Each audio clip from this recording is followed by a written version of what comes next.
Entonces, la clase anterior les estuve comentando respecto a lo que era la definición de alguna manera de código y esas disposiciones que estuvimos comentando, ¿verdad? El día de hoy vamos a ver algo de antecedentes de lo que es el Código Fiscal. A mí la verdad así no me gusta mucho hablar de historia en las clases. ¿Por qué? Porque es un curso un poquito más expreso, un poquito más corto. Entonces el meternos a ver la historia nos llevaría a una o dos clases de toda la historia. Entonces nada más vamos a comentar cuáles fueron los principales antecedentes del Código Fiscal que hasta ahorita nos está rigiendo.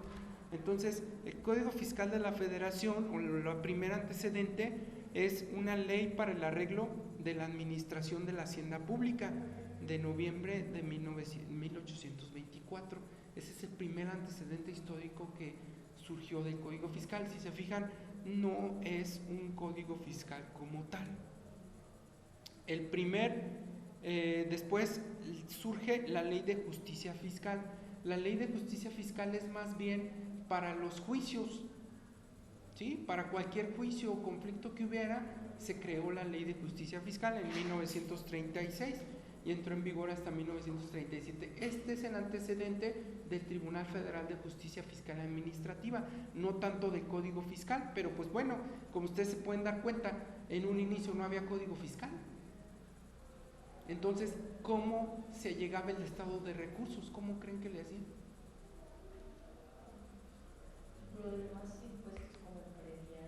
Cobraban unos impuestos que se inventaban los presidentes, ¿verdad? Sin ninguna legalidad, sin ningún procedimiento, sin ningún sustento. O sea, no había un código que limitara a la autoridad fiscal. Entonces podemos decir que los actos eran un poquito arbitrarios, porque como vamos a ver, el Código Fiscal establece los límites a los actos de las autoridades. ¿Estamos? Entonces eran un poco arbitrarios los actos. Sí había impuestos, sí había gravámenes, pero los cobraba la autoridad como se le ocurría, sin ninguna legalidad. Entonces surgió el Código Fiscal, el primero, que ahí marqué con rojo, de 1938. En 1938 ya se crea el primer Código Fiscal de la Federación, ¿sí? No lo he podido conseguir, no he tenido acceso. Está en el México Distrito Federal, en una de las bibliotecas de por allá, donde manejan todos los documentos históricos del país. No he tenido tiempo de ir al Distrito Federal a buscar el código para leerlo. Sí he leído algunas de sus partes, he escrito algunos artículos, sobre todo en defensa, comparando el Código Fiscal del 38 y la defensa fiscal actual, pero así como todo el código no me he metido de lleno a hacer un comparativo.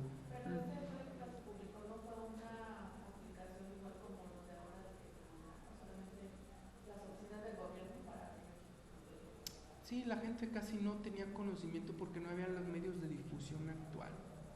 Entonces yo creo que mucha gente pues, pasaron años y años y años y no lo conocía con exactitud, porque bueno, pues no hay, ahorita de cualquier cosita inmediatamente nos enteramos. Entonces tú ya no le puedes llegar con la sorpresa a alguien, pues ya sé. ¿Y dónde lo viste? Pues en internet, ¿verdad? En aquel tiempo, pues, para que conocieran el código estaba en chino, no podía llegar a los rincones más alejados de nuestro país. Luego viene el de 1967, otro código diferente. Después el del 81, y es el que nos rige hasta la fecha. ¿Sale? El código de 1981 ha sufrido 44 reformas hasta ahora. 44 reformas no es que sean 44 cambios, no, son 44 veces las que lo han modificado en varios de sus aspectos. ¿Sale? Quitan, ponen, adecúan, cambian redacción, etc. 44 veces lo han movido en algunos de sus aspectos, en algunos de sus artículos, o han quitado. ¿Sí? ¿Estamos? En 44 ocasiones. Entonces el código que nos rige es el de 1981. ¿Sale? Y ese de 1981, ¿quién lo estableció? ¿Cómo se hizo, no? Sí, no sé si sepan que las leyes, las disposiciones tributarias, por por expreso mandato del artículo 31, fracción cuarta, forzosamente tienen que ser por ley. Todas las disposiciones fiscales solo por ley, que es el principio nullum tributum sine ley, no hay tributo sin ley. Entonces, ¿quién crea las leyes? Las leyes las crea el Congreso de la Unión. Entonces, todas las disposiciones las crea el Congreso de la Unión y las manda a publicar, las manda a hacer de conocimiento al presidente de la República y las firma, en su caso, algunas veces el secretario del ramo correspondiente, ¿verdad? Entonces, vamos a ver el encabezado de nuestro actual Código Fiscal de la Federación, que voy a abrir en estos momentos. Entonces, fíjense, dice, ¿sí lo alcanzan a ver? Dice, Código Fiscal de la Federación, nuevo código, publicado en el Diario Oficial de la Federación del 31 de diciembre de 1981. Y es el que nos rige. Lo estableció, pues, el Congreso de la Unión. ¿Sale? Y ahí está. Y pues han sido varias veces las que los han modificado. ¿Quién lo publicó? Fue José López Portillo, en aquellos tiempos, presidente constitucional de los Estados Unidos mexicanos. ¿Sale? Ahí está. Y vamos a ver al final, a ver quién lo firmó. Al final están las firmas. Estas son las recientes. Estas son las del 2011, 2012. ¿De quién es? Se fijan, al final vienen todas las modificaciones que han hecho y quién firma esas modificaciones, ¿saben? Han sido muchas veces, miren, casi todo el final son de todas las veces que los han modificado, que han establecido sus reformas, adiciones, eliminación de conceptos, etcétera. La última adecuación fue en los montos, en cantidades, fue en el 2012, cuando se modificó por última vez, a finales del 2012, cuando salió creo que salió la miscelánea en el 2012, ¿verdad? ¿Sí? Entonces, cuando salió la miscelánea, ahí fue cuando se hicieron adecuaciones a este código fiscal. Pues casi todo el final son puros transitorios. ¿Alguna duda?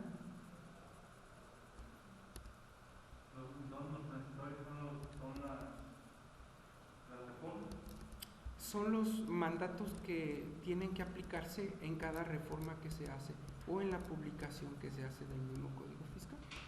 Algunas veces los transitorios llegan a establecer verdaderas cargas tributarias a los contribuyentes y la Corte ha dicho que las cargas tributarias que constan en los transitorios son plenamente obligatorias para los ciudadanos. Yo no estoy de acuerdo, sin embargo, eso es lo que dice la Corte. Ustedes ya se han fijado en los medios de comunicación que la Corte a veces no emite tan sensatas resoluciones en sus determinaciones. Entonces, la Corte ha dicho que los artículos transitorios pueden establecer cargas a los particulares. Yo no estoy de acuerdo porque los transitorios pues, no es un artículo de una ley, nada más es como para especificar cuestiones de su vigencia, de cuándo entran en vigor o no sé, cuestiones X, ¿no? Entonces, miren, el de 1981 lo firmó Blas Chumacero Sánchez, Marco Antonio Aguilar Cortés, Luis León Aponte, Silvio Lagos Martínez. Ellos lo firmaron este código, ¿sale? ¿Estamos? Y la SP, yo pienso que es señor presidente, este que es diputado y este otro secretario y así sucesivamente. Entonces traen las firmas de las personas que intervienen. ¿Estamos? Entonces esos son los principales antecedentes que podemos nosotros manejar del Código Fiscal de la Federación. ¿Hecho? ¿Qué es un código? Es un cuerpo compilador de leyes u ordenamientos jurídicos. Les dije en la clase anterior como que ahí se engloban varias disposiciones, ¿verdad? Como que contiene varios aspectos, porque si nada más conteniera algún aspecto de regulación, pues sería una ley, como la ley del ISR, nada más habla de ley del ISR. Si quisiéramos contemplar todas las leyes fiscales en una, le llamaríamos Código de Impuestos, y ahí se vendrían contenidos el IETO, el IVA y el ISR, etcétera, ¿no? ¿Estamos? Y luego, ¿por qué fiscal? Ya les comentaba en la clase anterior, porque tiene que ver con lo relativo al fisco, pero el fisco son dos componentes. El fisco lo compone la autoridad y el fisco lo compone lo que está cobrando la autoridad. Entonces cobra contribuciones y es una autoridad que se encarga precisamente de esa función. Por eso es fiscal. ¿Estamos? Y les dije también en la clase anterior, es de carácter federal lo que vamos a ver. No podemos ver estatal, no podemos ver federal y no podemos ver municipal porque es muy amplio y no lo alcanzamos a agotar. Entonces vamos a ver la federal. La ventaja que les puedo decir o el beneficio que les puedo comentar es que el Código Fiscal del Estado, por lo menos el de Guanajuato y el de Querétaro, que son los que he comparado, son iguales. Entonces los códigos estatales es una copia del federal. El Código Federal va avanzado en aspectos de medios electrónicos. El federal va avanzado en eso. Pero de ahí en más, todos los criterios que ustedes ven aquí son exactamente los mismos para los estados. Entonces, si yo les digo, la autoridad está obligada a esto, hagan de cuenta que también el estado está obligado a ello. ¿Hecho? ¿Cómo se compone el código? Se compone de 5 títulos. Ahí están. Título primero, disposiciones generales, que es lo primero que vamos a ver el día de hoy. Título segundo, derechos y obligaciones de los contribuyentes. Título 3, facultades de las autoridades fiscales. Aquí les dije, en facultades de las autoridades vamos a ver muy poquito porque ustedes en segundo semestre van a ver o van a analizar lo que son las facultades de las autoridades. Luego vienen infracciones y delitos, y lo vamos a ver. Procedimientos administrativos no lo vamos a ver porque esta es una clase de segundo semestre también, que se llama procedimientos y recursos administrativos. Entonces nuestra temática se va a concentrar en derechos y obligaciones, en algo de facultades de las autoridades y en las disposiciones generales, nada más. Y de ahí nos vamos a brincar a lo que va a ser, bueno, y infracciones y delitos, y de ahí nos vamos a brincar a lo que es ley de ISR, ley de IVA, ley de IETO, etc. Entonces vamos a dejar a un lado las facultades de las autoridades y los procedimientos administrativos, que son el título 3 y el título 5. Y después cada título se subdivide. Las disposiciones generales se subdividen en el capítulo primero y el capítulo segundo. El capítulo primero es del artículo 1 al 17b. El capítulo primero del 1 al 17b. Capítulo segundo habla de los medios electrónicos, que es lo que les comenté, que no regulan los códigos locales todavía bien. Y eso es del artículo 17c al 17j. ¿Por qué no lo regulan? Porque hagan de cuenta que los fiscos estatales se están adecuando o están incorporando el sistema electrónico del SAT a ellos. Entonces el medio de registrarse y todo eso lo seguimos haciendo ante el SAT y ya nada más hacemos un trámite breve ante los fiscos estatales. ¿Estamos? Y luego vienen los derechos y obligaciones, que tiene un capítulo único, que es del artículo 18 al 32G. Título 3 de las facultades de las autoridades, no nos vamos a meter a esto, que es del artículo 33 al 69A. Eso no los vamos a ver. ¿Sale? Infracciones y delitos, eso sí los vamos a ver. Del artículo 70 al 91 son infracciones, y del capítulo segundo, delitos fiscales, del 92 al 115. Eso sí los vamos a comentar. Aquí los ordené diferente, pero los saqué del código fiscal, de ahí saqué cómo se ordena, cómo se organiza. Ustedes luego traen unas agendas así ya grandes y ya los trae ahí también acomodados, ordenados, ¿no? Lógico, esto no se lo tienen que aprender, ¿verdad? Y luego el título quinto, ese sí no lo vamos a ver. A lo mejor, no sé, porque luego a veces ustedes en otras materias ven el de disposiciones generales, pero esto no lo vamos a ver porque miren, el capítulo primero son recursos, no vamos a ver recursos. El segundo son notificaciones y garantías del interés fiscal, luego a veces ustedes lo ven en el siguiente semestre. Y luego viene el procedimiento administrativo de ejecución, también lo ven en el siguiente semestre o en otras materias. Y las disposiciones generales, Del embargo, de la intervención, del remate, a lo mejor tampoco las vamos a ver, ¿estamos? Porque ya son parte de otra materia. Si tienen duda o de repente a lo mejor sobre la marcha yo les platique de eso, a lo mejor cuando veamos algo de código yo hable del PAE, cuando veamos algo de código les hable del embargo, o sea, sí les voy a comentar, incluso les voy a decir, bueno, pues procede un recurso o procede medio de defensa, pero no vamos a meternos a ver cómo se tramita o cómo se regula en específico, ¿estamos? Vamos a ver qué es una norma jurídica, creo que lo comentamos también, ¿verdad? ¿Sí lo alcanzamos a comentar? Quedamos, no lo comentamos. Una norma jurídica, hagan de cuenta que es un artículo de una disposición. Entonces, si abro el Código Fiscal en su primer artículo y lo leo, ese Código Fiscal, artículo 1, es una norma jurídica que me dice en lo específico, ese Código Fiscal, las personas físicas y morales están obligadas para contribuir para los gastos públicos. Eso es una norma jurídica, es una regla que me dice una conducta que tiene que ser seguida o obedecida por alguien. Ahí está, si se fijan, es una conducta. Ahí lo que dice, físicas y morales deben pagar, deben contribuir a los gastos públicos, es una conducta que se tiene que observar de manera obligatoria. Eso es una norma jurídica. Entonces, un artículo es una norma jurídica, o una parte de un artículo es la norma jurídica. Si hablo de una ley, y si hablo de un código, estoy hablando de un conjunto de normas jurídicas, porque ya son varios artículos, ¿verdad? Varias disposiciones. ¿Estamos? Entonces, una norma, pues es una conducta, nada más que tengo que observar o que la autoridad tiene que observar. ¿Sale? Y un conjunto de normas son ya varias conductas, varios artículos que alguien tiene que obedecer o tiene que seguir en algún momento determinado. ¿Dudas hasta aquí, por favor? ¿Sale? Y les comentaba hace rato, la norma jurídica, la ley fiscal, la disposición fiscal surge del Congreso de la Unión. El Congreso de la Unión lo componen la Cámara de Diputados y la Cámara de Senadores.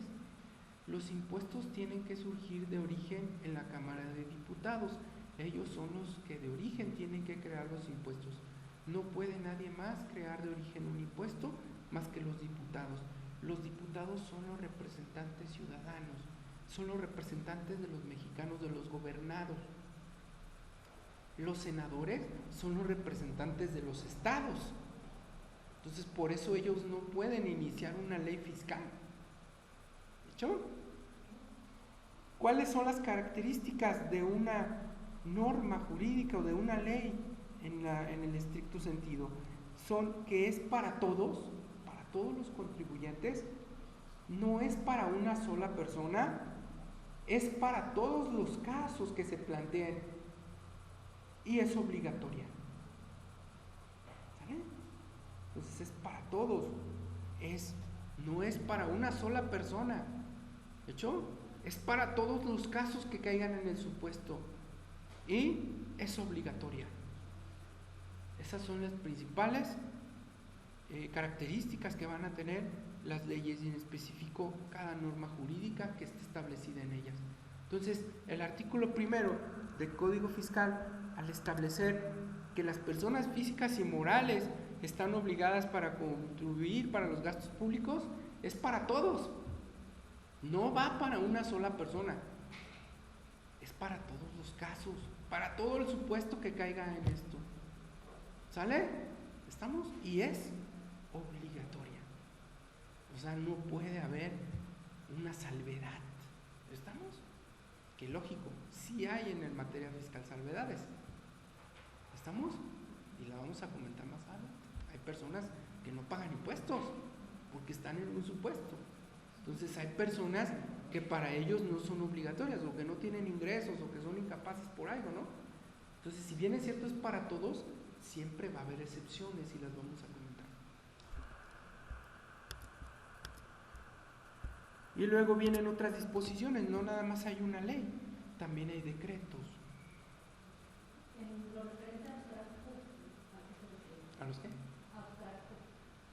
Ok, general para todos los casos, impersonal no es para una, pero general para todos, impersonal que no es para una sola persona, y abstracta que es para todos los supuestos, todos los casos.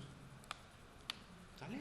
Entonces, ¿alguien recibe ingresos? Pues todos los casos en los que las personas reciban ingresos, todos los supuestos de ingresos. Y obligatoria, pues la palabra lo dice, que no tengo excepciones de ninguna naturaleza. ¿Estamos? ¿El decreto qué es? El decreto emana del poder legislativo o del poder ejecutivo.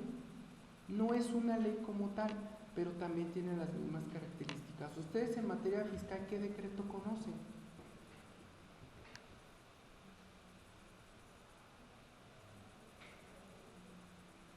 ¿No han oído hablar del decreto por el cual se conceden facilidades administrativas a los contribuyentes que se indican? ¿Quién lo emite? El Poder Ejecutivo. ¿Estamos? Cuando les puse el código, ahí decía, el Congreso decreta. Ahí está un decreto también del Congreso, ¿no? Decreta, pues da a conocer. Entonces, tanto el Poder Ejecutivo como el Legislativo pueden establecer decretos y tienen las mismas características que acabo de comentar para las leyes. ¿Un reglamento qué es? Hay de dos tipos de reglamentos. Hay reglamentos que explican la ley, como el reglamento de la ley del impuesto sobre la renta, explica cuestiones diferentes a la ley del impuesto sobre la renta. Y hay reglamentos que se refieren a cómo se organizan las autoridades. Entonces está el reglamento interior del Servicio de Administración Tributaria, en donde establece cómo se organiza la autoridad. Esos son los principales dos tipos de reglamentos que existen. ¿Sale? Se le llama reglamento de ley y reglamento orgánico. ¿Hecho? Los reglamentos, por disposición constitucional, solamente los puede crear el Poder Ejecutivo. Nada más. O sea, el presidente es el único que puede establecer reglamentos. ¿Hecho? ¿Vale? Para de ambos supuestos. ¿Está? Hay veces que el Congreso ha publicado también reglamentos, reglamentos interiores, lo hacen atención a su facultad, o sea, cómo se van a organizar ellos adentro, en su interior, ¿verdad? Pero no tiene repercusión para nosotros los ciudadanos. O sea, de que el Congreso se quiere organizar de tal manera, pues a mí no me afecta. ¿Hecho? Entonces sí pueden ellos también crear sus propios reglamentos, pero realmente el único facultado para reglamentos es el presidente, porque esos reglamentos sí van dirigidos a nosotros los ciudadanos, o sí nos pueden llegar a afectar en un momento determinado.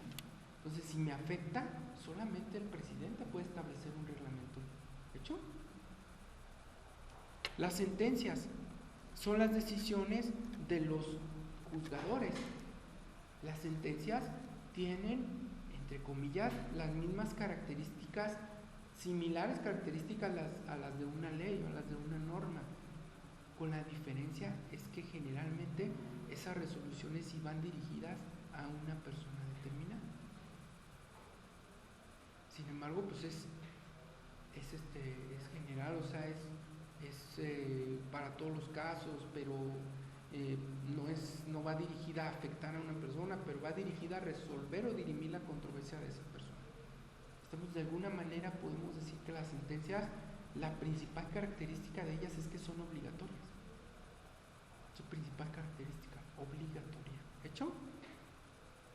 Vienen convenios y contratos. Los convenios y contratos, bueno, pues ya nos tienen que ver o tienen relación con nosotros como contribuyentes. Los convenios, los contratos los creamos nosotros en nuestras relaciones jurídicas. Los convenios y contratos los llegamos también a firmar con la administración pública, pero cuando la autoridad firma convenios y contratos, lo hace con su personalidad de persona moral, no lo hace como autoridad. Los convenios y contratos son de naturaleza privada, pero contienen disposiciones. En materia fiscal, los contratos y los convenios son súper importantes. Si tú no tienes un convenio o un contrato, aunque tengas tu comprobante, no tiene validez el acto que realizas. Entonces, si Si tú te dedicas al arrendamiento, estás dado de alta, expides tus comprobantes como arrendamiento, el día que te revise la autoridad te va a pedir los contratos y ¿qué vas a decir? Pues no tengo contratos. Entonces todo lo que hiciste fiscalmente no tiene validez ni sustento legal. ¿Hecho? Entonces, acto o actividad económica respaldada siempre con un contrato para que tenga efectos tributarios. Entonces ahí se exige que sea formal el contrato. No puede ser verbal. No puede. ¿Hecho? Eso solamente es para todos los contribuyentes. Digo, no puedo hablar como de un contrato del contribuyente al momento de irse a dar de alta. Entonces está hablando de que yo tengo un contrato con la ley para pagar el impuesto. Eso, acuérdate que los convenios y contratos son entre particulares, no con la autoridad. ¿Sale? No puedes pactar con la autoridad alguna disposición porque es por ley. ¿Sale? Pero con los particulares puedes pactar algo que sea lícito, desde luego, ¿verdad? Entonces, lo vamos a ver más adelante, el contrato forma parte de la contabilidad. Bueno, ya vimos que hay diferentes disposiciones, diferentes criterios, diferentes ámbitos. Bueno, pues esta es una jerarquía de las normas jurídicas. En la cúspide siempre va a estar la Constitución. Nada puede ir en contra, por encima, ¿sí?, de la Constitución. Pero está en el mismo nivel de los tratados internacionales. Algunos tratadistas dicen que están al mismo nivel, otros dicen que los tratados internacionales no pueden ir en contra de la Constitución. ¿Sale? Ok, sí, están al mismo nivel, pero no pueden contradecirla.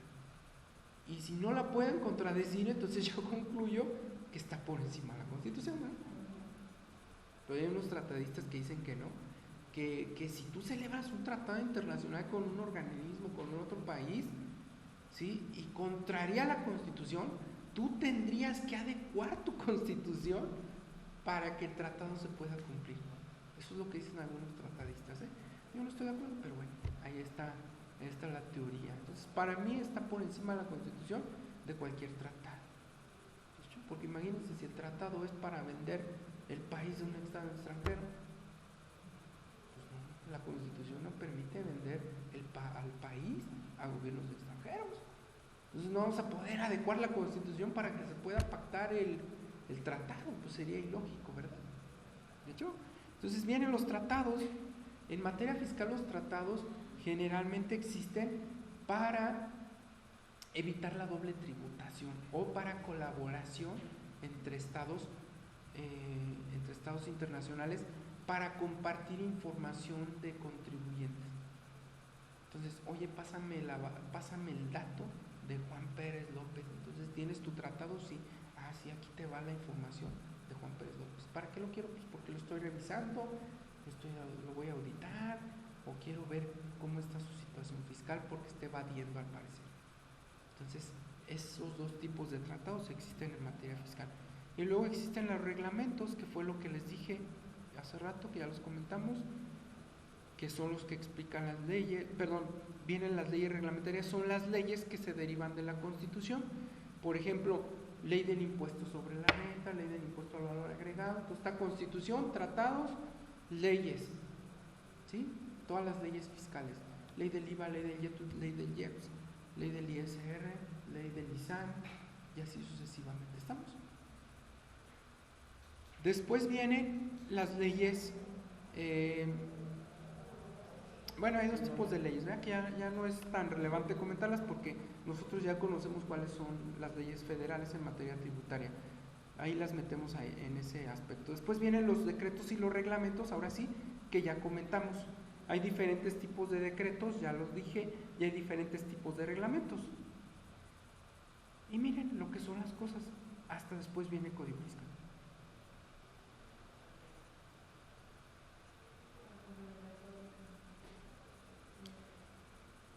Y la autoridad tiene al Código Fiscal como que está al nivel de la ley. Primero está la ley y después está un código. ¿Estamos? Entonces, es muy frecuente que a los contribuyentes los multen por no presentar una declaración informativa que está regulada. ¿En dónde? ¿Dónde están reguladas las informativas? ¿Dónde están reguladas las declaraciones informativas? ¿Dónde? Ley de ISR, ley de IVA, ¿no? ¿Están ahí reguladas la obligación de presentar declaraciones informativas? ¿No? ¿Verdad que sí están esas leyes? ¿Sí? Bueno, pues esa ley dice que esas leyes dicen que tienes que presentar declaraciones informativas. Pero no dice qué pasa si no las presentas. Y la autoridad te multa conforme al código. Pero donde debe de decir la multa es en la ley, no en el código. O bien la ley te debe remitir para la multa al código. Y ni una ni otra cosa. Ni lo dice la ley y ni me remite al código fiscal. Entonces yo considero que una multa no puede ser aplicada en este orden de ideas. Sin embargo, la Suprema Corte dice que sí se pueden aplicar esas multas. ¿Estamos? ¿Sale? Entonces la Corte es el malo de siempre de cuento, ¿verdad? Luego vienen los acuerdos o circulares. Ahí en los acuerdos circulares entran las misceláneas fiscales, ¿estamos? Acuerdos circulares, entran las misceláneas, que son meras instrucciones, pero en la realidad nosotros vemos que las misceláneas son meras obligaciones. Eso es en contra del principio non tributum sine lege. Todo tributo, toda obligación, solo en base a una ley. ¿Estamos? Después vienen las sentencias que ya habíamos comentado, los contratos y cualquier otra disposición que ustedes consideren relevante en materia tributaria. En las sentencias podrían entrar las jurisprudencias, por ejemplo. Aquí, si se fijan, falta algo. ¿Qué falta? Las normas de información financiera. ¿En dónde las ponemos? ¿En qué escalón de los que están aquí ponemos a esas normas de información?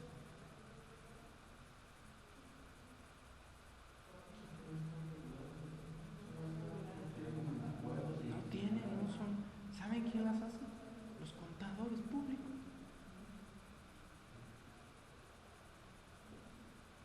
¿Cómo ven? ¿Saben? Y en el código ni en las leyes de ISR dice que tengamos que aplicar esas normas. Y aunque dijera, acuérdense que solo puedo estar obligado por ley, no por normas de información financiera. Y ahora ya está la obligación de aplicar las normas, hay otras normas internacionales de información financiera. Y hay normas de información para los que dictaminan, ¿verdad? También.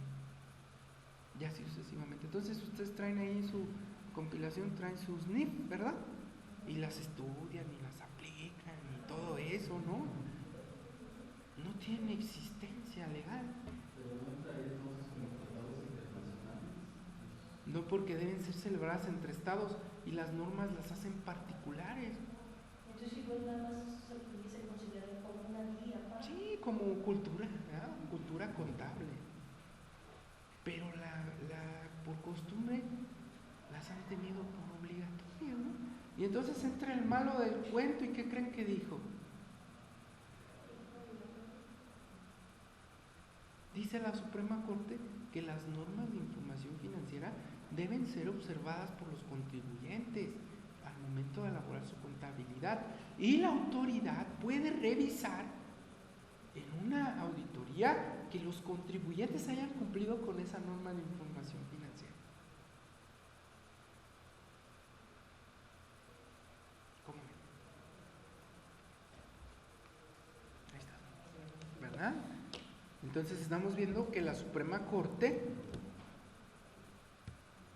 pues no sé, está perdida en el ámbito jurídico mexicano, ¿verdad? ¿Sí? Bien. ¿Qué pasa si algo no está regulado en el Código Fiscal? El Código Fiscal tiene muchas disposiciones, pero dice, bueno, si algo no está en el Código, Entonces se va a aplicar supletoriamente lo que es. Ahí me está mandando un mensaje. Se va a aplicar supletoriamente. ¿Cuál?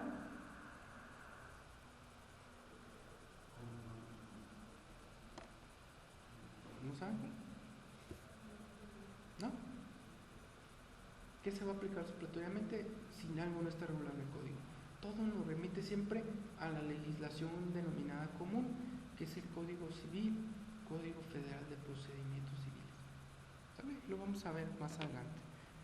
Y también nos podemos ir a leyes ordinarias o leyes secundarias, como ISR, IVA, YETU, IEPS, etc. ¿Sale?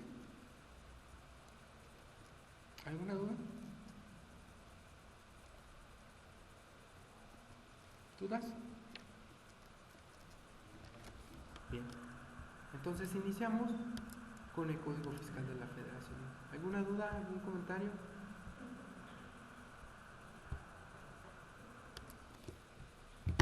¿Dudas? ¿No? Entonces empezamos con el Código Fiscal de la Federación. Principios básicos. Entramos al tema primero, que es el de disposiciones generales, ¿verdad? Entonces quedamos, el Código Fiscal es la norma fundamental que regula los procedimientos y principios básicos de la materia fiscal. Nos indica procedimientos, nos indica reglas, nos indica algunos pasos a seguir, nos indica qué debemos hacer ante tal eventualidad, qué debe hacer la autoridad, dónde están los límites de la actuación de la autoridad. O sea, nos establece principios generales como para todo lo tributario. ¿Sale? Disposiciones generales. Primer artículo del código, primera disposición del código, nos dice que como personas estamos obligadas a contribuir para los gastos públicos. ¿Qué tipo de personas? Las físicas y las morales. Si ustedes ven, no hablan de personas extranjeras. Los extranjeros están obligados a pagar contribuciones. Dicen por ahí algunos tratadistas que sí, porque si gozan de los derechos, entonces tienen forzosamente que cumplir con las obligaciones. De parte de personas, lo engloban a todas las personas físicas Y morales. Ya no especificar si es de extranjero o no, pues es que engloba a todos, como efectivamente lo indica aquí su compañero. ¿Sale? ¿Cómo contribuirán las personas? Aquí es donde está el dilema principal. Nosotros a todo le llamamos impuestos, ¿se fijan? ¿Sí? Y el código no habla de impuesto, el código habla de contribución. Entonces todas las leyes están mal denominadas. Debe ser ley de contribución por ingresos, ley de contribución por depósitos en efectivo, ley de contribución. O sea, los mexicanos somos muy afectos a las palabras, nos duelen más las palabras a veces que los hechos, ¿verdad? Entonces pues, nos ponen que es impuesto, nos bloqueamos. ¿Sí? No es un impuesto, o sea, no te lo estoy imponiendo a la fuerza. Si quieres no lo pagues, pero pues no te puedes enfrentar a consecuencias. Entonces no es un impuesto, es una contribución. Y así se le debe de llamar en todos los cuerpos legales. Entonces no es ley del impuesto al valor agregado, es de la contribución por un valor agregado. ¿Sí? Ley de contribución por un valor agregado, etcétera. Y así le cambiamos la denominación y a lo mejor nos sentimos más cómodos, estamos contribuyendo, que nos están imponiendo una carga tributaria, ¿verdad? Luego dice, de conformidad con las leyes. ¿Cuáles son las leyes? Dice que yo voy a contribuir de conformidad con las leyes. Ya les dije, grandes rasgos, que es una ley, ya les dije las características que tiene esa ley. Ahora, de conformidad con cuáles leyes voy a contribuir.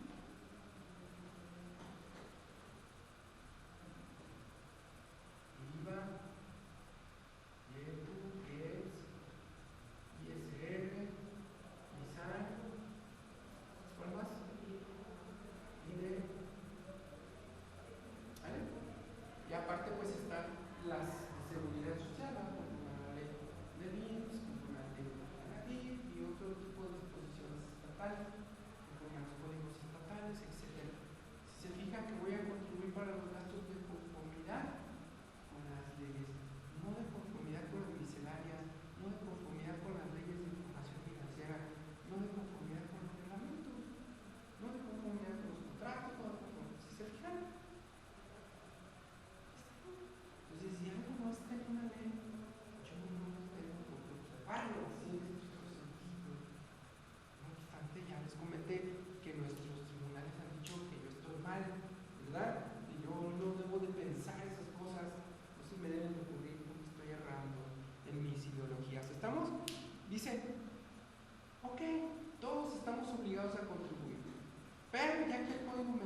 excepción. Y dice, quienes no estén obligados a contribuir, tienen que cumplir con las demás obligaciones, no importa que no paguen. Entonces digo, ¿para qué me inscribo si yo no pago impuestos? Es lo primero que pensamos, ¿sí o no? Pero de una cierta manera sí se paga.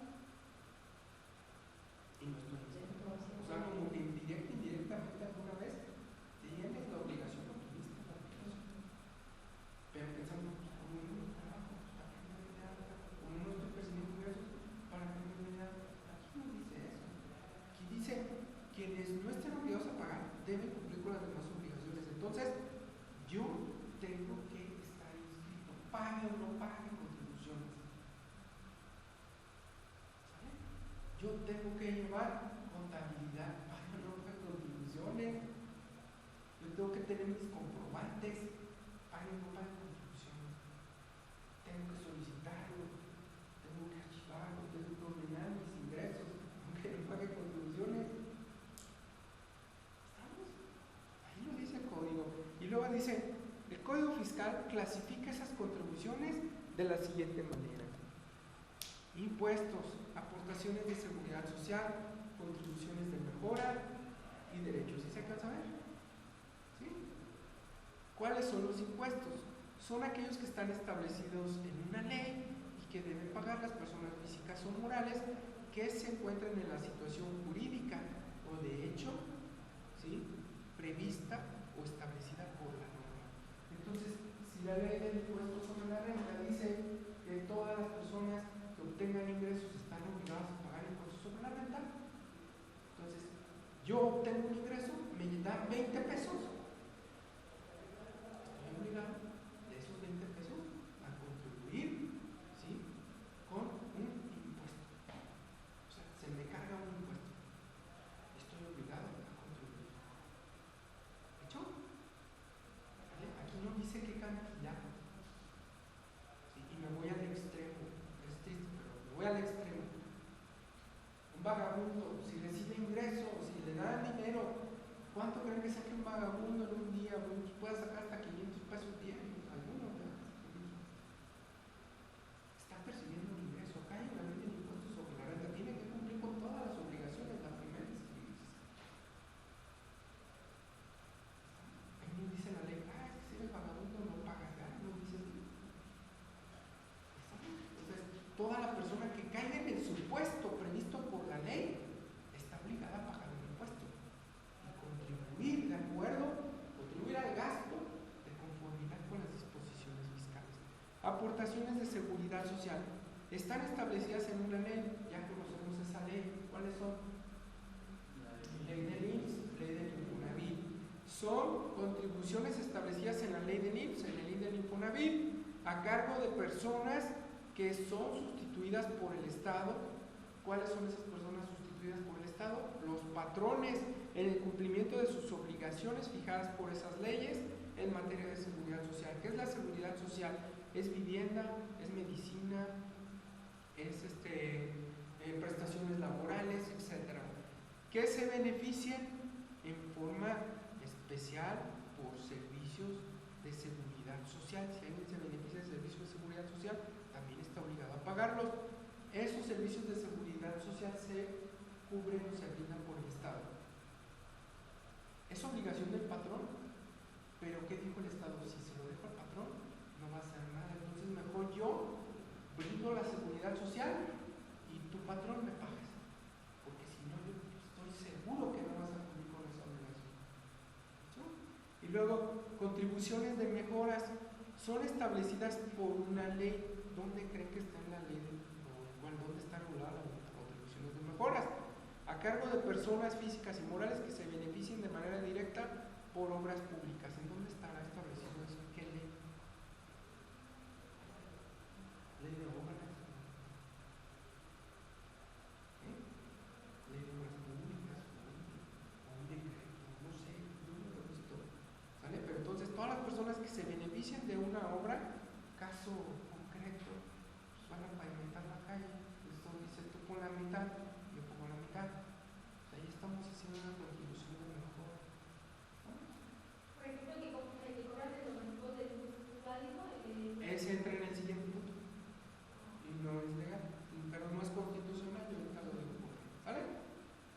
Derechos. ¿Hasta aquí vamos bien? Sí. Derechos. Son contribuciones establecidas en donde hay una ley, está así, hay una ley federal de derechos. ¿Sí? Por el uso o aprovechamiento de los bienes del Estado, así como por recibir servicios que presta el Estado, el servicio clásico, expedición de licencia, de expedición de pasaportes, ¿verdad? En sus funciones de derecho público, o sea, cuando actúa como gobierno. También se consideran derechos las contribuciones a cargo de los organismos públicos descentralizados por prestar servicios exclusivos del Estado. El organismo descentralizado es la CFE, presta servicios de energía eléctrica, entonces, entre comillas, pagamos un derecho por ese servicio. Está el agua es un derecho, ¿verdad? El Estado nos presta el servicio.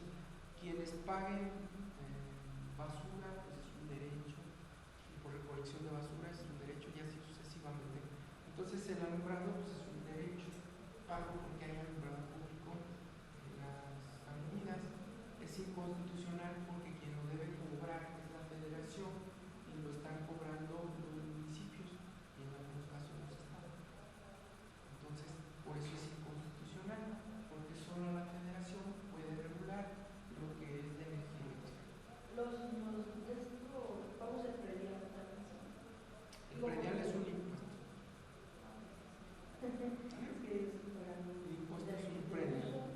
Los impuestos municipales principalmente son espectáculos públicos, impuesto predial, impuesto sobre anuncios. Los más pesados son esos. En el estado pues, son los impuestos por la nómina, es el impuesto celular, es el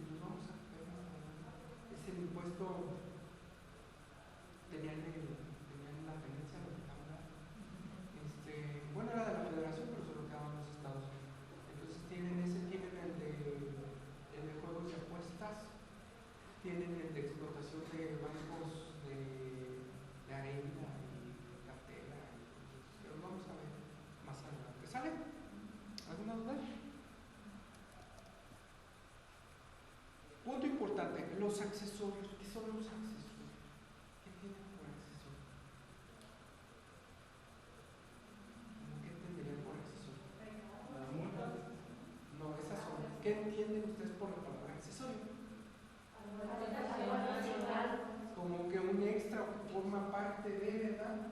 Entonces sería algo que forma parte de estos impuestos. Así se entiende, ¿no? Pero dice el código que no, que los accesorios son recargos, sanciones, gastos de ejecución, indemnizaciones. ¿Sí? ¿Qué son los recargos? Pues el costo que te voy a subir por haberte cobrado. Las sanciones son las multas. Los gastos de ejecución son lo que yo invierto en que un funcionario vaya y te cobre. La indemnización ocurre principalmente cuando le pagas con cheque a la autoridad y el cheque rebotado. Te cobran indemnización por el cheque rebotado. ¿Sale? Esos son los accesorios de las contribuciones. Y tienen su misma naturaleza. ¿Qué tienen su misma naturaleza? Si son diferentes. ¿Qué quiere decir?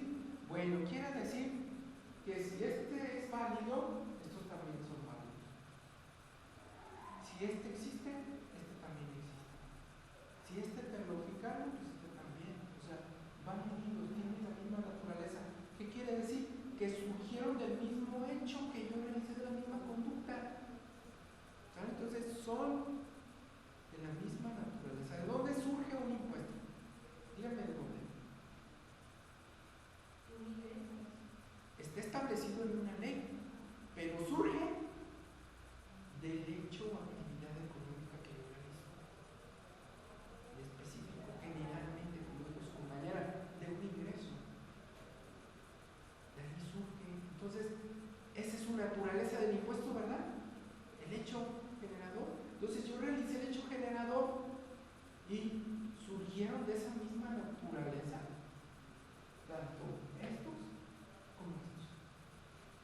No sigue la suerte del primero. Exactamente. Entonces, si esto después es nulo, pues esto también, porque como surgió surgieron de lo mismo, no puede subsistir uno o el otro porque van unidos. ¿Sale? Sin embargo, me ha tocado ver asuntos en donde se elimina todo y te dejan la multa. La multa casi siempre la autoridad la considera como independiente del código, ¿no? Pero la autoridad sí. La autoridad te dice, no presentaste la declaración informativa y está el hecho. Entonces tú impugnas, ¿sí? Entonces, ¿qué te dicen algunos jueces? ¿Sabes qué? Ok, impugnas porque corregiste, etcétera, pero ¿sabes qué? Sí cometiste la conducta, entonces te la voy a dejar subsistente por lo menos la multa. Todo lo demás se elimina, pero la multa te la dejo. En algunos casos muy precisos y muy raros, ¿sale? Te hago descuento. Exactamente. Entonces ahí estoy como que aceptando que, pues como que no me importa la conducta, ¿verdad? No me importa que me pagues algo. Entonces ya no están gozando de la misma naturaleza. ¿Qué es lo que están alegando actualmente en materia tributaria? Van a establecer disposiciones en donde se van a perdonar las deudas fiscales como borrón y cuenta nueva. Entonces dicen algunos críticos, dicen, pero pues ¿cómo borrón y cuenta nueva? Pero pues, si lo deben, que lo paguen. Todos estamos iguales, entonces a mí también elimíname lo que pagué, regrésamelo. Entonces, pues gozan de la misma naturaleza. Entonces, no puedes eliminar uno y dejar subsistente el otro, es ilógico. ¿Estamos? Si tienen el mismo origen, tienen la misma naturaleza.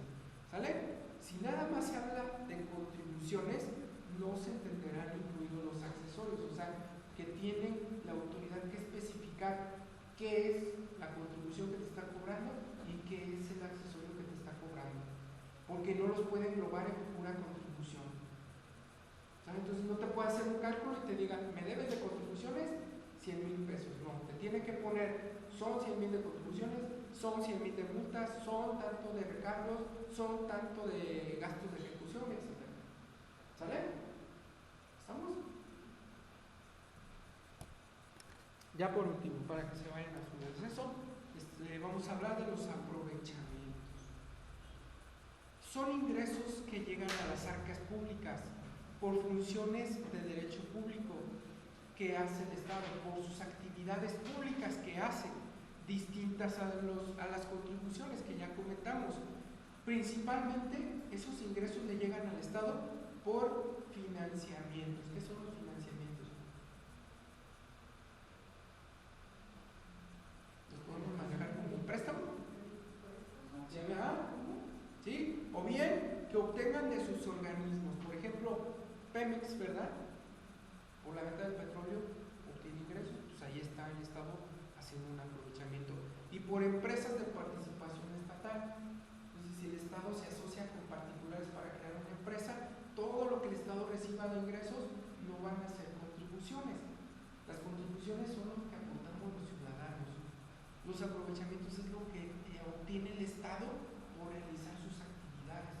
¿Vale? ¿No podría ser lo del transporte público?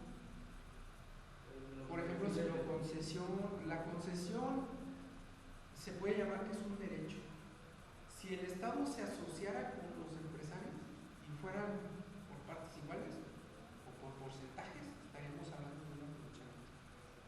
Pero se nos concesiona, entonces la concesión es como un derecho. Le pagas al Estado por ese permiso de concesión. ¿Vale? Y luego dice recargos, sanciones, gastos de ejecución, indemnizaciones que se deriven de aprovechamientos, también son accesorios de estos. Entonces, también hay accesorios de aprovechamientos, no nada más hay accesorios de contribuciones. Los accesorios de aprovechamientos es cuando el Estado te vende petróleo, pero no le pagas en tiempo, entonces te cobra un accesorio, ¿verdad? ¿Hecho? Igual que los anteriores, gozan de su misma naturaleza, son iguales. Las multas de tránsito entran en el siguiente. Aquí es cuando son sus funciones de derecho público. Las multas de tránsito, pero entran en el mismo lugar. Sí, entran allá, es el siguiente. Por multas impuestas por infracciones a las disposiciones legales. ¿Qué es lo que tú comentas? También es una condición. ¿Sale? Y por último, los productos. Cuando el Estado explota sus bienes, vende un terreno, renta un edificio, ¿sale? ¿Estamos? También están, por ejemplo, las expropiaciones. Los programas de expropiación no es un ingreso, no es un gasto, ¿verdad? Entonces las placas, todo esto, se deja como Las placas son derechos. Están brindando un servicio mucho más. la actualización de las conclusiones. Las actualizaciones son accesorios. ¿Vale? ¿Estamos? Bien, hasta aquí le dejamos.